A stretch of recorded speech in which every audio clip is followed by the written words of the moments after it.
Bonjour à tous. Écoutez, on va introduire ce club utilisateur Alfresco. Donc, je vais faire l'introduction avec Bertrand. On remplace aujourd'hui Michael Domanski, qui avait l'habitude de faire cet exercice, qui est absent aujourd'hui pour des raisons de santé. Rien de grave, je vous rassure. Il devrait nous rejoindre très rapidement. Il devrait être de retour dès lundi.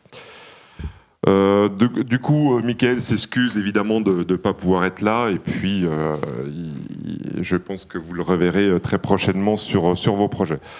Aujourd'hui, du coup, on va lancer ce club. On va aller chercher la zapette. Je me disais, qui passe les diapos? Et maintenant, il faut me dire comment ça marche. C'est le bouton vert, c'est ça. Merci. Donc déjà quelques mots sur. Alors bon, moi pour ceux qui me connaissent pas, je suis directeur général d'Atoll Conseil Développement. Bertrand qui est avec moi est responsable de la partie collectivité territoriale du pôle ECM. On y reviendra sur l'organisation, la présentation de l'organisation de notre pôle ECM qui a un peu évolué. Aujourd'hui, en termes d'activité, alors je vais passer très rapidement sur la présentation de la société. L'important quand même, c'est qu'on traduise quand même un petit peu comment l'entreprise évolue. Donc on continue à se développer, donc avec un chiffre d'affaires qui a continué à progresser sur 2018. Alors autour du pôle de notre activité ECM des maths, parce qu'on parlera aussi de capture, de RPA, on parlera aussi de nouvelles offres, de nouveaux produits. Donc autour de notre activité ECM des maths, mais également autour de nos autres activités. Donc il faut savoir qu'on fait aussi du développement, beaucoup de développement métier. On a une activité, c'est tout ce qui va être communication digitale, CMS, décisionnel open source, et on fait aussi un peu d'infogérance. Infogérance avec, pareil, un cloud open source dans une logique DevOps.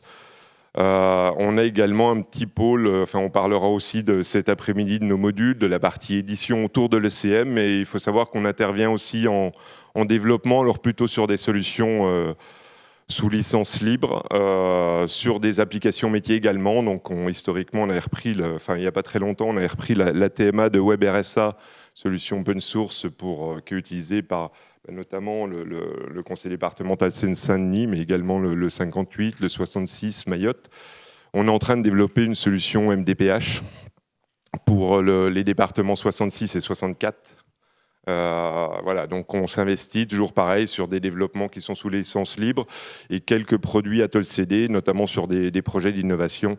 En ce moment, un projet qui va tourner, rien à voir avec les cotères, autour des suivis de dénutrition.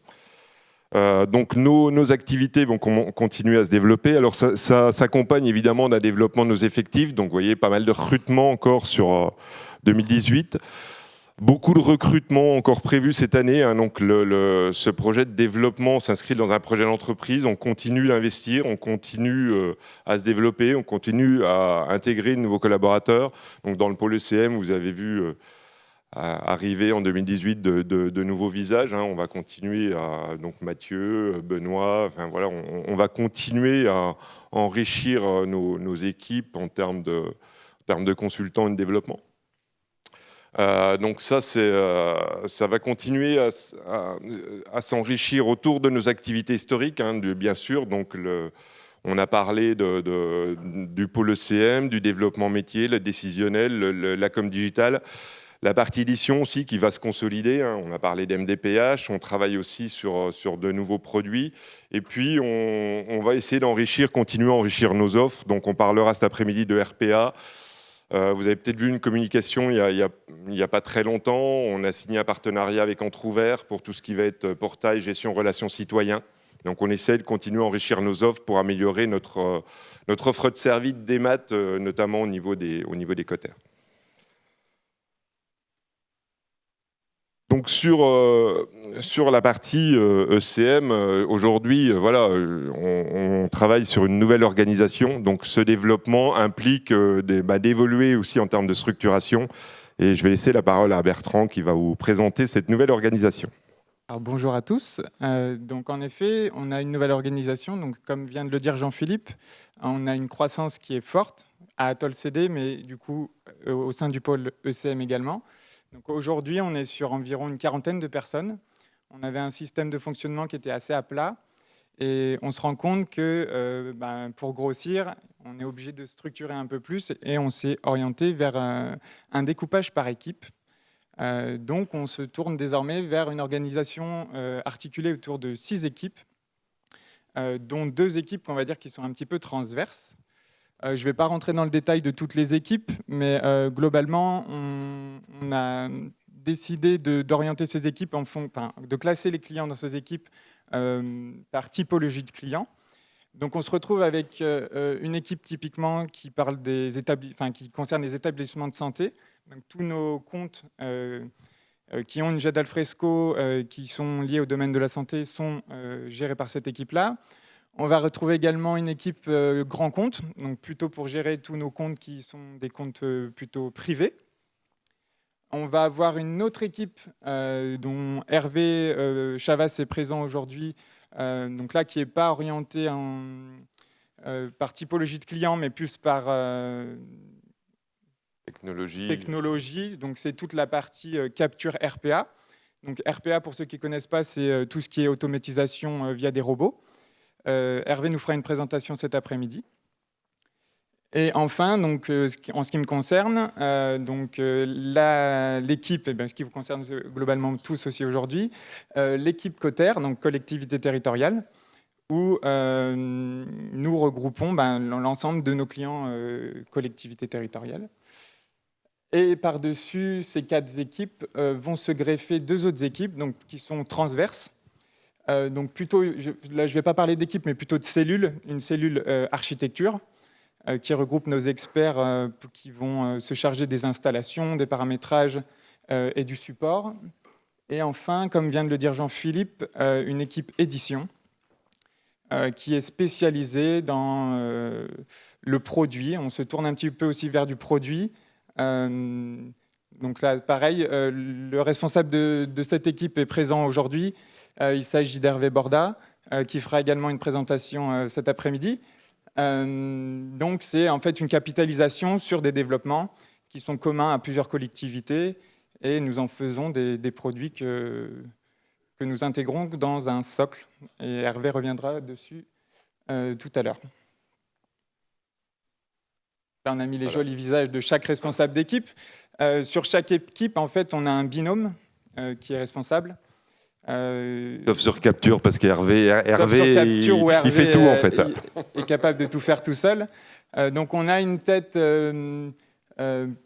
qui est responsable de l'équipe, et après on a une deuxième tête qui est plutôt responsable technique, donc qui s'assure de la cohérence technique de l'ensemble de l'équipe. Donc c'est pas parce qu'on est découpé en équipes qu'on perd notre transversalité, hein. Forcément, il y a quand même des échanges entre les équipes, rien n'est hermétique. Mais désormais, les clients sont vraiment gérés par... Et on avait besoin aussi, en termes de management, d'équipe. Hein, ça faisait beaucoup de personnes d'essayer à un moment, il faut mettre un encadrement aussi intermédiaire pour assurer plus de réactivité, plus d'animation au sein des équipes. Donc c'est vraiment une logique aussi de management en essayant de capitaliser sur les expertises métiers, Coter, santé et ainsi de suite pour améliorer, toujours dans cette logique de mutualisation, de capitalisation sur les retours d'expérience. Au niveau des équipes, ça se veut être transparent pour nos clients. Normalement, vous ne devriez pas être trop impacté.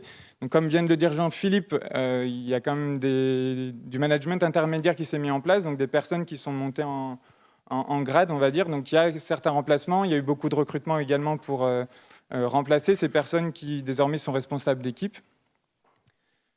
Donc voilà, donc là aujourd'hui, au niveau de l'équipe collectivité territoriale, nous sommes 13 et il manque du coup une personne, une 14e recrue qui vient de nous rejoindre.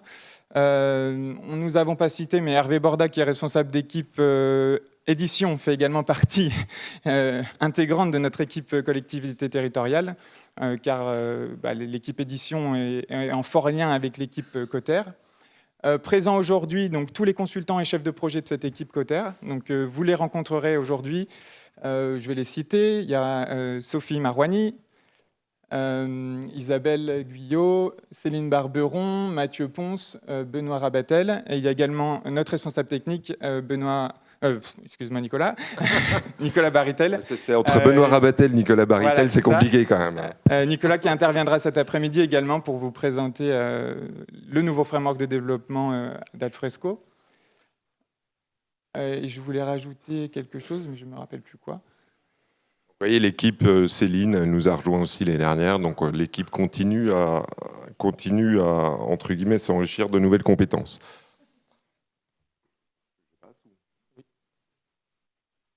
Oui, je voulais mentionner en fait les clients qui sont gérés par l'équipe collectivité territoriale. Donc c'est essentiellement des conseils départementaux. Nous travaillons également avec des villes, des agglomérations, des métropoles. Et on a également inclus les clients SDIS, donc tous les pompiers, qui sont également dans le giron de cette équipe. Oui, tout ce qui est syndicat, il y a le syndicat, on a signé dernièrement le syndicat des eaux des Charentes. Et donc côté édition, donc là c'est une équipe dédiée désormais qui a une approche plus produit, avec une équipe dédiée qui travaille, elle, de concert avec l'ensemble des équipes du pôle ECM. Donc beaucoup avec l'équipe Cotter, mais également avec les autres équipes, parce qu'on se rend compte que les besoins ne sont pas forcément spécifiques à Cotter et peuvent également concerner les équipes des établissements de santé, des comptes privés, etc. Donc on est déjà au 5e club utilisateur Alfresco. Donc aujourd'hui, la promesse initiale de ce club, c'était d'essayer de partager des retours d'expérience, de faire en sorte d'avoir un lieu d'échange aussi entre vous. Pour nous, on est satisfait des premières éditions, donc on espère que celle-ci sera également aussi réussie. Donc l'idée de ce club, c'est vraiment de partager entre vous, avec les collectivités. On a aussi la présence d'Alfresco. Donc on remercie William Bayache, il y a Bertrand Duchesne et Jonathan Leroy qui va nous rejoindre tout à l'heure. Donc ils sont présents aujourd'hui. Donc n'hésitez pas aussi si vous avez des questions, hein. Jonathan présentera la feuille de route Alfresco. Donc c'est aussi important pour vous d'avoir, je pense, une vue et une vision sur l'évolution du produit. D'autant qu'il y a quand même des évolutions assez rapides, il y a toujours une innovation assez importante chez Alfresco. Donc voilà, aujourd'hui, on va continuer, je vais échanger sur ce sujet, en sachant que du coup, on a vu qu'on avait travaillé sur l'organisation, donc on essaie de toujours d'être proactif, de continuer à porter ce message et ce conseil au niveau de notre activité ECM des maths, avec une logique toujours on parle souvent de jet transverse, de processus métier, on essaye d'intégrer beaucoup de process métier. Et puis le contexte n'a pas changé, donc l'idée aujourd'hui, on a travaillé souvent sur ces dernières années, en essayant de mutualiser, de travailler sur des modules, partager les retours d'expérience. Donc ça, c'est quelque chose sur lequel on a beaucoup investi. On a parlé justement toute la partie conseil, consulting, du coup, qu'on a continué à enrichir. Donc c'est important, les démarches d'accompagnement, de conduite du changement sur les projets ECM sont très très importantes. Donc on est très attentif à être toujours force de proposition et essayer d'être au plus près du métier pour vos intégrations. Et puis on va essayer de continuer, on a parlé du pôle édition, l'idée c'est vraiment de travailler sur la mutualisation, d'essayer d'avoir des accélérateurs, de capitaliser sur ces retours d'expérience pour vous proposer des mises en œuvre plus rapides, des accélérateurs pour vos projets, pour essayer d'optimiser les ROI en termes de budget avec une force de fonctionnalité importante sur ces modules. Donc ça, c'est quelque chose qu'on va essayer de continuer de faire. Et puis, bien sûr, il faut essayer toujours de continuer à assurer la réactivité, d'essayer d'être au mieux sur les délais de réalisation, ce qui n'est pas toujours simple aussi sur les montants charges et quand on développe ces activités. Donc aujourd'hui, on a un programme qui est assez dense. Donc bon, il ne faudra pas hésiter, hein, on aura des temps de pause et puis des temps d'échange après chaque présentation. Donc on va commencer par une intervention du conseil départemental de Seine-Saint-Denis sur l'interfaçage avec 6 marchés. Et puis derrière, on enchaînera avec une autre présentation du conseil départemental, une présentation de la ville de Marseille. Et puis ce matin, on finira par la présentation de la roadmap Alfresco par Jonathan, du coup, d'Alfresco, qui interviendra sur le sujet. Donc, n'hésitez pas en fin de présentation à poser vos questions, hein, on vous laissera la parole. Et puis, profitez aussi des temps de pause pour continuer à échanger aussi entre vous, parce que c'est aussi un lieu d'échange entre vous. Partagez vos retours d'expérience et n'hésitez pas à échanger avec nos consultants sur ces différents sujets.